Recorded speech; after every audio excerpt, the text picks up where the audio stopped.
Welcome to I dream. నేను మీ విజిత. మన సంస్కృతి కార్యక్రమానికి స్వాగతం.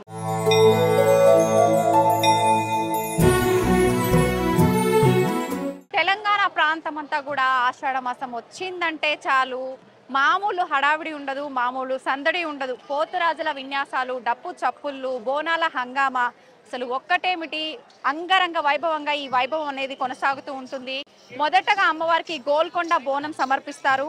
ఈరోజు అమ్మవారికి మొదటగా బంగారు బోనం, తొలి బోనం అనేది గోల్కొండ అమ్మవారికి సమర్పించడం జరిగింది. ఇప్పుడు ఆ వేడుకనంతా కూడా మనందరం కల్లారా చూసేద్దాం. అసలు బోనాల విశిష్టత, పోతురాజుల విన్యాసాలు, వాళ్ళందరితో కూడా మాట్లాడి మనం మరిన్ని విషయాలు తెలుసుకుందాం. ఇంకెందుకు ఆలస్యం, పదండి.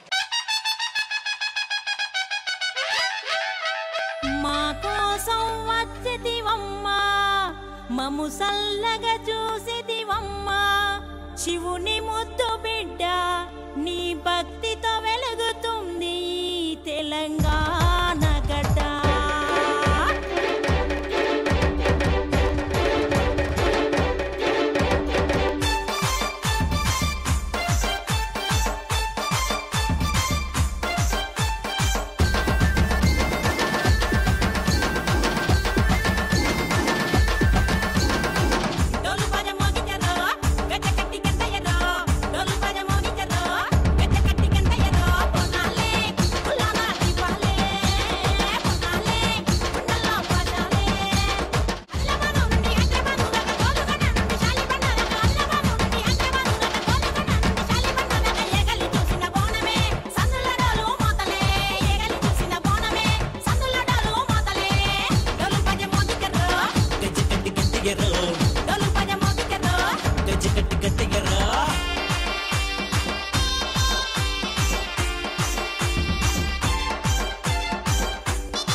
నమస్తే అమ్మా, మనకు ఆషాఢ మాసం మొదలైంది అనగానే మన భాగ్యనగరంలో హడావిడి స్టార్ట్ అయిపోతుంది. ఆల్రెడీ స్టార్ట్ అయిపోయింది కూడా. అమ్మ చెప్పండి, అసలు బోనం విశిష్టత ఏంటి? బోనం మనకు అసలు ఎప్పటి నుంచి మొదలు పెట్టారు చేయటం అనేది? ముఖ్యంగా మేము విన్నాము బంగారు బోనం మన దగ్గర మీరే అమ్మవారికి సమర్పిస్తారు ఎత్తుకొని వెళ్ళి అని చెప్పి. దాని గురించి అంతా తెలియజేయడమా? ముందుగా యావత్ తెలంగాణ ప్రజలందరికీ ఆషాఢ మాసం బోనాల పండుగ శుభాకాంక్షలు. ఆషాఢ మాసం మొదలైంది. తొలి బోనం అమ్మవారికి ఉమ్మడి దేవాలయం కమిటీ తరపు నుంచి బంగారు పాత్రలో సప్త బోనాలు సమర్పిస్తాము. ఇవాళ వచ్చేసి తొలి బోనం గోల్కొండ శ్రీ జగదాంబిక అమ్మవారికి సమర్పిస్తున్నాము. ఇది ఒక బంగారు పాత్రలో అమ్మవారికి బోనం సమర్పించడం అంటే చాలా అదృష్టం ఉండాలి. అయితే మేము ఇది ఫస్ట్ 2019లో గాజుల అంజయ్య గారు ఒక సంకల్పం తీసుకొని అమ్మవారికి బంగారు బోనం అనేది తయారు చేయించి వాళ్ళు చేయడం జరిగింది. ఒక్క బోనం అమ్మవారికి సమర్పిద్దాము బోనాల పండుగలో అనుకున్నారు. అమ్మవారు ఎంత శక్తివంతురాలంటే తను 7 బోనాలు చేయించుకుంది. ఒకటే బోనం అనుకున్నాము, కాకపోతే 7 బోనాలు జరిగినాయి.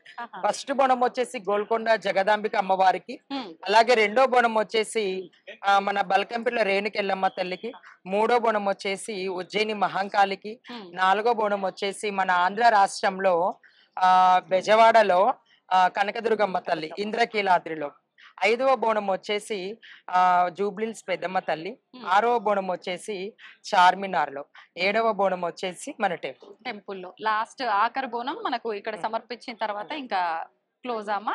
ఓకే, అయితే మొదటగా మీరు బోనం బంగారు బోనం ఎత్తుకున్నది కూడా మీరేనమ్మా అమ్మవారికి? అమ్మవారికి బంగారు పాత్రలో బోనం ఫస్ట్ నేనే. ఓకే, అయితే ఇది కమిటీ తరఫున చేయించిన బంగారు బోనం అమ్మా? కమిటీ తరపు నుంచి చేయించిన బంగారు బోనమే. చూడండి, బోనాల పండుగ అంటే ఒక మట్టి కుండల నుంచి స్టార్ట్ అయింది. ఇవాళ బంగారు బిందెలు కూడా మన తెలంగాణ రాష్ట్రంలో అతి పెద్ద పండగ ఇది. అమ్మవారి బంగారు పాత్ర కూడా బోనాలు సమర్పించుకుంటున్నారు. ఇది చాలా అదృష్టం మనకి ప్రజలందరికీ. అమ్మవారి ఆశీర్వాదం ప్రతి ఒక్కరికి ఉండాలి. మనస్ఫూర్తిగా నేను ప్రతి సంవత్సరము వర్షాలు బాగా పడి పంటలు బాగా పండాలని చెప్పి మనస్ఫూర్తి కోరుకుంటాను. ఇంకొకటి ఏంటంటే ఈ పిల్ల జల్లకు కూడా ఆరోగ్యం మంచిగా ఉండాలి, అనారోగ్యత సమస్యతో బాధపడకూడదు అని చెప్పి నేను అమ్మవారికి ఫస్ట్ ఆఫ్ ఆల్ కోరుకున్నది కూడా నేను అదే అన్నమాట. నాకు చాలా సంతోషంగా అనిపిస్తుంది, ఇది నేను అదృష్టంగా భావిస్తున్నాను. అమ్మవారు నా చేతితో చేయించుకుంటున్నందుకు నేను చాలా సంతోషిస్తున్నాను. ఈ అవకాశం మళ్ళీ జన్మ ఉండి మళ్ళీ ఇదే అవకాశం రావాలని కూడా కోరుకుంటున్నాను. ప్రత్యేకించి బోనం అనేసరికి జోగినిలకి ప్రత్యేకమైన ఇంపార్టెన్స్ ఇస్తారు. ఎందుకనమ్మా? సామాన్యులు బోనం ఎత్తితే అమ్మవారికి ఆనందం కలగదా, జోగినీలు ఎత్తితేనే కలుగుతుంది? అంటే అలా ఏం లేదు. కాకపోతే జోగినీలు మాది శివశక్తులు మేమేందంటే మేము అమ్మవారికి అంకితం అయిపోయి ఉంటాము. మాకు మ్యారేజ్ అనేది, పిల్లలు అనేది, మాకొక లైఫ్ అనేది జెన్యున్ పబ్లిక్ నడిచే లైఫ్ అనేది మాకు ఉండదు. మాకేంటి అమ్మవారితోనే కనెక్షన్ ఉంటది. మేము ఏ పండుగ వచ్చినా అమ్మవారిని పూజిస్తూ అమ్మవారి ధ్యానంలో ఉంటూ ప్రతిదీ అమ్మవారికి సంబంధించింది చేస్తుంటాం అనమాట. కనెక్షన్ మాకు కొద్దిగా ఎక్కువ ఉంటది అనమాట. అందు కాబట్టి మాలాంటి వాళ్ళతో బోనం చేపిస్తాం.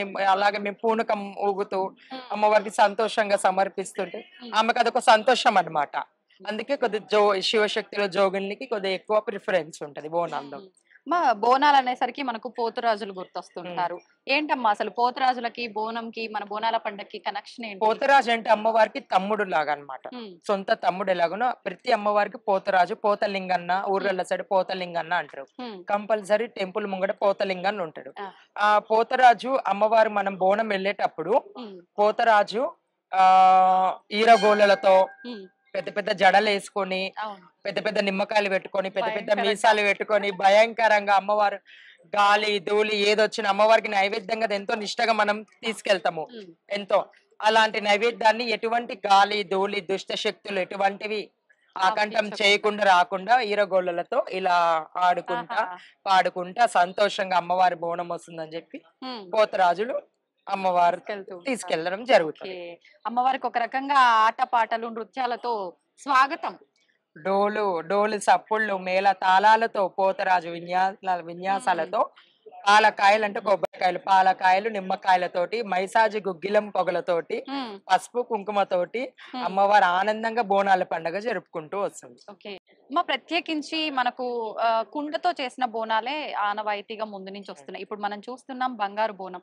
మరి అమ్మవారికి సమర్పించే బంగారు బోనం అంటే దానిపైన చేసే డిజైన్ కూడా అమ్మవారు అలా ఉంటుంది. దీనికి కూడా ఏమైనా ఉందా అమ్మ? అంటే అమ్మవారు ఉంది. అమ్మవారు మహంకాళి అమ్మవారు చిత్రం ఉన్నది, అలాగే త్రిశూలం ఉంది, అలాగే కలియుగం దైవం శ్రీ వెంకటేశ్వర స్వామి అందరికి ఆశీస్సులు అన్ని ఉన్నాయి బోనంలో. శంకు చక్రాలు ఉన్నాయి, త్రిశూలం ఉంది, శుభకార్యం త్రిశూలం ఉంది అమ్మవారికి.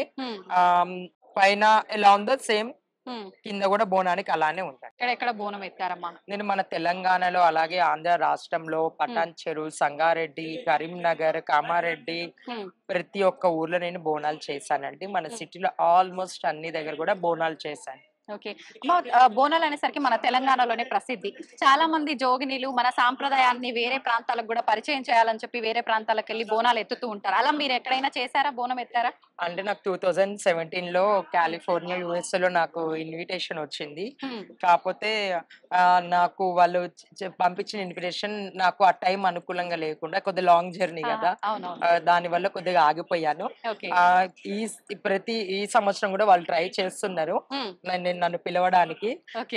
అమ్మవారి దయ ఆశీర్వాదం ఉంటే కంపల్సరీ నేను అవుట్ ఆఫ్ ఊర్ కూడా వెళ్ళి బోనం చేయాలని ఉంది. ఎందుకంటే మన తెలంగాణ సాంప్రదాయం పద్ధతి అక్కడ కూడా వాళ్ళు చేస్తున్నారంటే అది మీరు ఆలోచించండి, మన అమ్మవారిది ఎంత శక్తి ఉందో. అమ్మ, బోనం అనేసరికి ఒక్కొక్క ప్రాంతాన్ని బట్టి ఒక్కో రకంగా అమ్మవారికి నైవేద్యాన్ని సమర్పిస్తూ ఉంటారు. అసలు నిజంగా అమ్మవారికి ఏ నైవేద్యం అయితే ఎక్కుతుంది? అంటే బోనం అంటే భోజనం, అమ్మవారికి మనం ఒక ప్రసాదం పెడుతున్నాము. కొన్ని ప్రాంతాల్లో వాళ్ళకి అనుకూలంగా కొన్ని వాళ్ళకు నచ్చినట్టు ప్రసాదము అంటే కొంతమంది పరవన్నం పెడతారు, కొంతమంది పచ్చన్నం పెడతారు, కొంతమంది తెల్లన్నం పెడతారు, కొంతమంది కోయగూర, అలాగే బూరెలు పెడతారు, పూరీలు పెడతారు, పచ్చి పులుసు, పెరుగు పైన సలవ, బెల్లం పానకము, అలా ఎవరికి తోచినట్టు వాళ్ళ ఆనవాయితీగా వాళ్ళ అత్త మామలు వాళ్ళ తల్లిగారు ఎలా చేసుకుంటూ వస్తున్నారు అలా ఆనవాయితీగా పెట్టుకొస్తున్నాం. మేమైతే తెల్లన్నము అమ్మవారికి, కోయగూర, పచ్చి పులుసు, పెరుగు, బెల్లము కంపల్సరీ 5 నైవేద్యాలు అమ్మవారికి మేము సమర్పిస్తాం, బంగారు బోనంలో సమర్పిస్తాం. మా అమ్మవారికి బోనం సమర్పించడంతో పాటు సారే కళ్ళు శాఖ కూడా పోస్తూ ఉంటారు. ఇది ఎందుకు వచ్చిందమ్మా సాంప్రదాయం? అంటే కళ్ళు శాఖ ఈ మందు శాఖ ఎందుకు పోస్తున్నాం అంటే మనకు కొన్ని డిసీజెస్ అప్పట్లో ఏంటంటే డిసీజెస్ ఎక్కువ వస్తుంటాయి. ఇది ఆషాఢ మాసంలో తొలకరి పంట, తొలకరి వానలో చిన్న చిన్న ఇన్సెక్ట్స్ అవన్నీ వస్తుంటాయి కదా, కాబట్టి ఆ కళ్ళు శాఖ అనేది అమ్మవారికి భూమి మీద మనం శాఖ పెడుతూ ఉంటాం కదా, ఆ ఇన్సెక్ట్స్ అనేవి డై అయిపోతాయి అన్నమాట. అలాంటి రాకుండా కాబట్టి ఒక సైంటిఫికెట్ కూడా ఉంది, ఇలా కూడా ఉంది. మన ధర్మానికి సైన్స్ కి కనెక్షన్ ఉంది అన్నమాట. చూడండి పెద్దవాళ్ళు ఎంత ఆలోచన, అమ్మవారు కూడా ఎంత ఆలోచన ఉంది. అలానే మా పెద్దవాళ్ళు అయితే నాకు అలానే చెప్పారు, నేను అలానే చెప్తున్నాను. ఆ కనెక్షన్ ఉందన్నమాట. అమ్మ ఎన్నో సంవత్సరాలుగా మన ఆనవాయితీ మట్టి కుండతో బోనం. మీరైతే మట్టి కుండతో బోనాన్ని ఎక్స్పీరియన్స్ చేశారు, బంగారు బోనాన్ని ఎక్స్పీరియన్స్ చేశారు. రెండిటి మధ్య అంటే మీకు సంతోషంతో పాటు ఆ తేడా ఏమైనా తెలిసిందా? లేదండి, నాకు రెండు ఈక్వలే. నేను మట్టి కుండలో చేసిన, బంగారు బోనంలో చేసిన రెండు ఈక్వలే. కాకపోతే కొద్దిగా సంతోషాన్ని బంగారు బోనం, బంగారు పాత్ర అనేసి కొద్దిగా హ్యాపీనెస్ నాకు రెండు ఈక్వల్. అమ్మవారికి మనం అమ్మవారికి ఎందులో బోనం సమర్పించిన సంతోషంగా స్వీకరిస్తుంది అమ్మవారు. నిజంగా మామూలుగా కొంతమంది బోనం తీసుకెళ్లేటప్పుడు తొక్కిసలాట అట్లా అయినప్పుడు కొంతమంది బోనాలు అనుకోకుండా కింద పడిపోవడం జరుగుతూ ఉంటుందమ్మా. చాలా వరకు అలా జరగగానే ఏదో అపశకునం జరగబోతుందని చెప్పి భయపడుతుంటారు. నిజంగా అలాంటిది ఏమైనా జరిగే అపశకనం అలాంటిది ఏం లేదు. కాకపోతే ఈ మధ్య మన తెలంగాణలో ఎక్కువ చాలా బోనాలు వెళ్తున్నాయి, చాలా సంతోషము. కాకపోతే పబ్లిక్ ఏంటంటే నూకులాట, తోసుకులాట చేయకూడదు. ఎందుకంటే బోనాలు ఎంతో నిష్టగా మనం పొద్దున అమ్మవారు అంత బరువు ఎత్తుకొని వస్తుంటాం కాబట్టి పబ్లిక్ కూడా సహకరించాలి. కొద్దిగా పుష్ చేసిన బోనాలు పడితే మనకి అది మంచిగా అనిపేది అనమాట. ఏదో తప్పు మనం చేసామా అందుకే పడ్డది అనుకుంటారు, కానీ అలాంటిది ఏం లేదు. అక్కడ బోనం ఒకళ్ళ కింద పడగానే అది భూదేవికి సమర్పించండి. భూదేవి కూడా ఒక తల్లి, ఒక అమ్మవారే. అలాంటిది ఏం సందేహపడవద్దు ఎవరైనా సరే. అలాంటిది జరగకూడదు అని చెప్పి నేను మనస్ఫూర్తి కోరుకుంటున్నాను. అమ్మా మనం ఇంట్లో ఫుడ్ వండుకునేటప్పుడే ఎన్నో జాగ్రత్తలు పాటిస్తూ ఉంటాం. మరి అమ్మవారికి వండుతున్నాము బోనం సమర్పించడానికి అని అంటే ఖచ్చితంగా నియమాలు పాటించాలి. ఎటువంటి నియమాలు పాటించాల్సి ఉంటుంది అంటే అమ్మవారికి మా నియమం అయితే మేము తొలి బోనం చేసేటప్పుడు మా శివశక్తుల జోగులు తడిబట్ట స్నానం చేసి మూతికి మౌత్ కి క్లాత్ కట్టుకొని మాట్లాడకుండా మా గురువు గారు అలానే మాకు బోనం చేపించారు. ఇప్పుడు కూడా అలానే బోనం చేసుకుంటూనే వస్తున్నాము. బోనం పూజించేటప్పుడైనా గానీ, నైవేద్యం పెట్టేటప్పుడైనా గానీ మనం కంపల్సరీ మాట్లాడకూడదు. మనకు టంగ్ బై స్లిప్ అయి మాట్లాడినా కానీ క్లాత్ కట్టుకొని కంపల్సరీ బోనం అనేది అమ్మవారికి పెట్టాలి. ఎందుకంటే తుంపిల్ అనే మన నోట్లో చిన్న చిన్న ఉంటే పడకూడదు అనమాట అమ్మవారికి. ఎందుకంటే అమ్మవారికి ఎంగిలి కాకూడదు. ఒకనాడు రేణుకెళ్ళమ్మ తల్లిది బోనం ఎంగిలి అయినందుకు ఎన్నో కష్టాలు పడ్డది. అందుకని మనం కూడా తుంపిళ్ళు పడకుండా బోనం నిష్టగా నియమంగా చేసుకోవాలి. అమ్మ ఈ బోనాల ఘట్టం అంతా ముగిసిన తర్వాత ఆఖరిన రంగం అని చెప్పి చెప్తుంటారు భవిష్యవాణి. ఏంటమ్మా అసలు ఈ ఆచారం ఎప్పటి నుంచి వచ్చింది? రంగం అంటే చూడండి, అమ్మవారికి బోనాలు ఎట్లయితే శివశక్తులు తీసుకుని అమ్మవారికి వెళ్తున్నారో అలాగే రంగం భవిష్యవాణి వాళ్ళది కూడా ఒక పరివార్ అనేది ఉంది. పరివార్ అంటే ఒక కుటుంబం అన్నమాట. వాళ్ళ తరతరాలుగా వస్తుంది. కొన్ని దేవాలయాలకి కొన్ని కుటుంబాలు అమ్మవారికి ఒక జోగినిగా అంకితం చేసి వాళ్ళు ప్రతి సంవత్సరం రంగం చెప్పడం జరుగుతుంది. రంగం చెప్పడము ఏమిటంటే గుడి పండగ ఎలా జరిగింది, ఆ యొక్క గుడి ఉన్న చుట్టుముట్టు ప్లేస్లలో ఆ యొక్క ఊరిలో అమ్మవారు ఎలా సంతోషపడ్డది ఏంటనేది ఆమె మీద అమ్మవారు ఆవాహించి చెప్పడం జరుగుతుంది అనమాట. బోనాల పండుగ ఎలా జరిగినాయి, ఘటాలు ఎలా జరిగినాయి, ఊరేగింపు ఎలా జరిగింది, ఎటువంటి ఏదైనా అమ్మవారికి ఏదైనా పూజ విధానం తక్కువైనదా, ఏంటిది బై మిస్టేక్ మనం ఏమైనా చేయలేకపోయాం, ఇంకా ఏమైనా చెయ్యాలా అనేది అమ్మవారు రంగం భవిష్యవాణిలో చెప్పడం జరుగుతుంది.